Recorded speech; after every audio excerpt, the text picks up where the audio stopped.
2,000 venom extractions. I've been bitten 3 times. So the most recent one was a black mamba, then a fer-de-lance, and a really rare snake called a stiletto snake.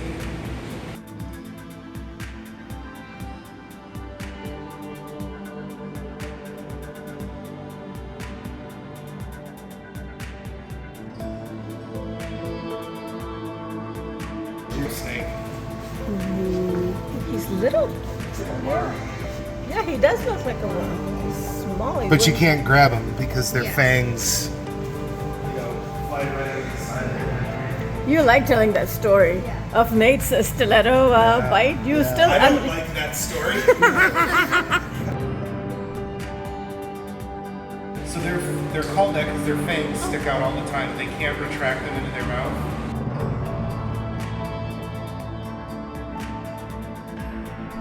It was thrashing around on the table and I was restraining it. You can't hold them. It's impossible. Yeah. So I was trying to restrain it and it turned its head. What it is with those stilettos is you can't grab it behind the head because of the fangs being out all the time. So we have to get them in a tube. And I had it in a tube and they thrashed their head sideways and my middle finger of my right hand and fang went right in. And there's no anti-venom for that. That was the worst 24 hours of my life. Oh my God. They had to do really, really horrible pain management for that bite. I was flown from here down to the huge medical hospital in the state in Milwaukee. And all they did was ran a line through my carotid artery to my heart and just pumped pain meds directly into my heart. Oh my gosh.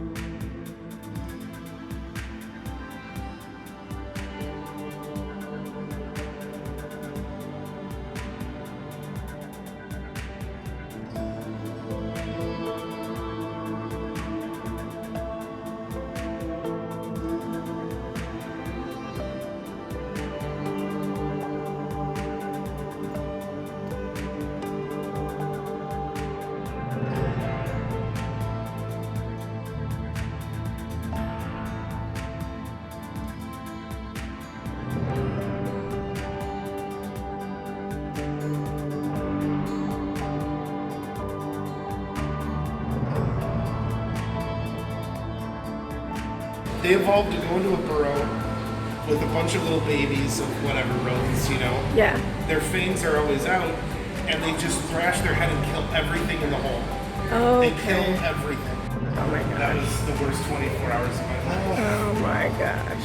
Did you hear that? It only took a day for the pain to be gone. And they're small snakes. They are. The swelling of my arm was really bad. Wow. Yeah, that was really bad.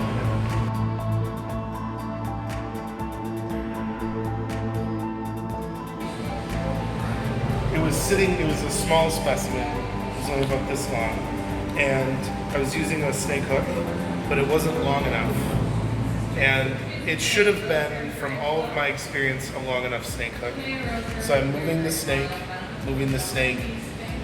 It postured at me. I took one step back and it flew off the table and landed a fang in my finger. Whoa. Oh So, my gosh. Oh some my gosh. things, some accidents Yeah. can't be explained. Yeah.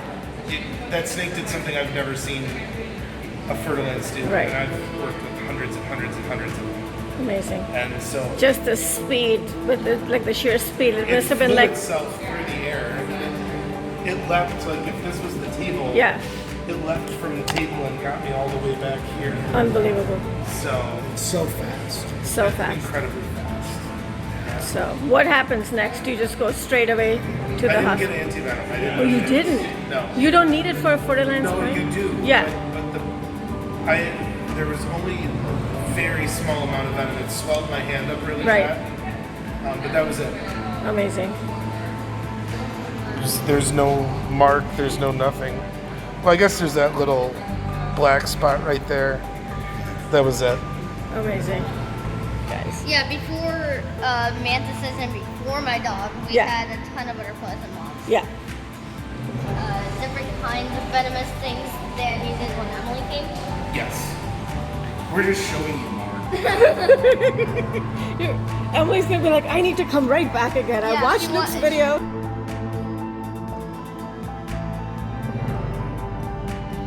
So when you got that last bite from the black mamba, how did it feel? Because I know you sat for 30 minutes to see if it really, you know. Yeah, I did the wrong thing. I helped treat snake bite, and I did the wrong thing because I thought I knew more. You don't really feel anything with a black mamba bite. Really? It's like a needle pricked your finger, Okay. and that's it. Yeah. And you don't know if anything happened. Okay. And then as time goes on, I started to lose the ability to control my eyes and my tongue, and it was starting to shut down my diaphragm. Whoa. So you had trouble breathing at that Yeah, point? so, Oh and my I was gosh. having, like, slurring my speech like I was drunk. So we got the anti-venom from the fridge, raced over to the hospital, and I was home having dinner that night. Wow. But it feels like if you hadn't done it, like right when you did it, you'd be in big trouble. If I would have just taken the anti-venom before I started to feel sick. Yeah. But I had just extracted from the snake, and I had my finger on its nose. And this is how human errors happen when you work with dangerous animals. Right. My brain just told my left hand to move the snake, Okay. and I ripped my finger open with its fang. The snake didn't bite me. Oh. It It somehow got caught. right into Yeah. my own finger. Oh wow. So Oh wow. it's the black mamba that's on display.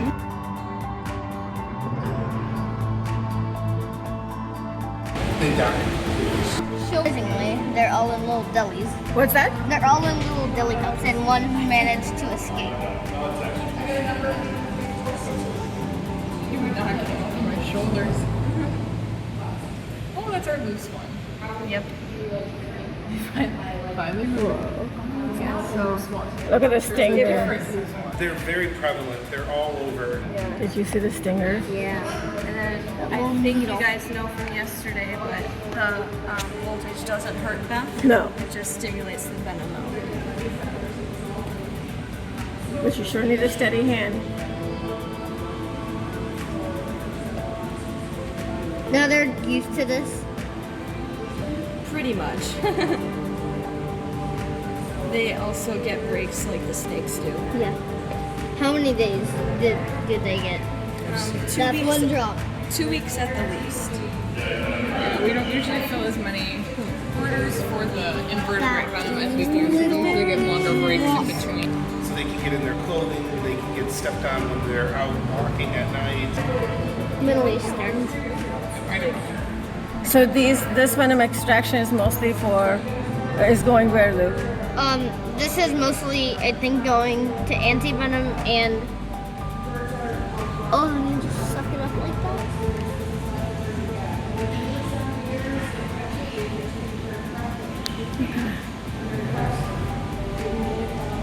I would say it sounds like this venom is as toxic to humans as anything is called. Correct. So it's as venomous.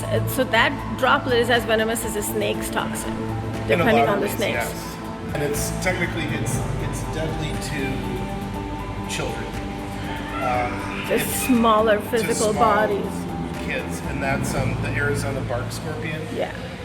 There's an anti-venom for that. We're not part of that.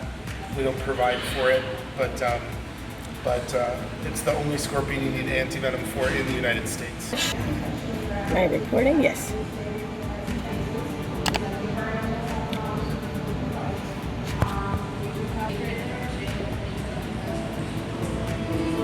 Well, it's produced in their bodies through food consumption, water consumption, Yeah. etc. You know, the thing to remember is all venom is spit. Okay. That's all it is. It's spit. Yeah. It just evolved a delivery system that's much different. Well, what we see when we go to Africa is, you know, most people are living in mud huts, Yes. in remote villages, and what happens is there's no way to get rid of waste there, to get rid of garbage. Oh. So food scraps, everything like that are left around their hut. Yeah. That attracts rodents. Yes. Rodents attract snakes. Yeah. And that's where problems really happen. The number one reason for snake bite in Africa are people stepping on them.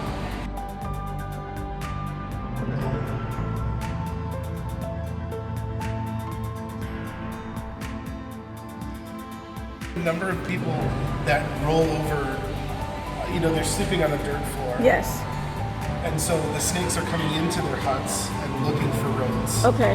And people will just toss and turn in bed and roll on top of a snake and get bit. Oh my God. It's And- much different than the United States. The United States, this is funny for adults to hear. Yeah. The demographic of people bitten by venomous snakes in the United States are drunk white males.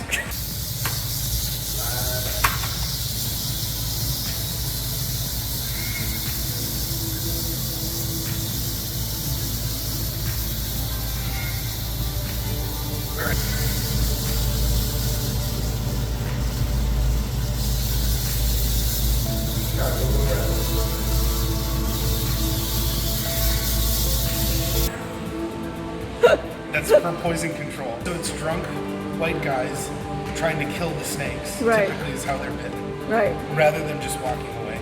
I'm on a board of an international snakebite foundation where we go and set up, we donate anti-venom and we set up Yeah. medical huts Right. around. Yeah. And we educate the locals On on how to snakebite and stay- treating it. Yeah. Because a lot of spots in Africa, in sub-Saharan Africa, they still go to witch doctors.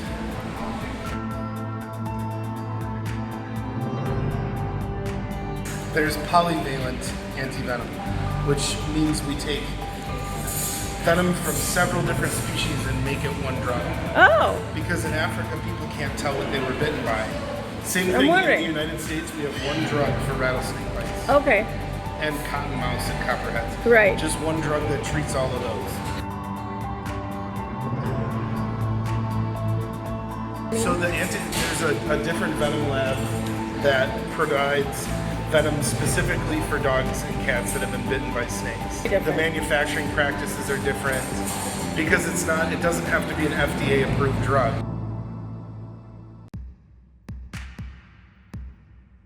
Oh, spinning cobra venom. Ah, okay, Yeah, gotcha. I would never let someone breathe that in. So I won't even mess with this venom. Even with that hood going, I Yeah. still get sick. Wow. Yeah. So it can't How suck did you up find enough out of about those. that? Trial and error? Just keeping them. And one day, because snakes secrete venom in their feces and urates, Oh. and so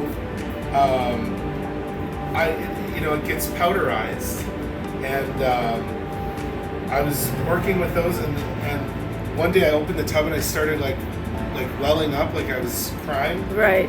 and it just kept getting worse and worse until I couldn't even be around it anymore. Do you still keep them? Oh yeah. You do.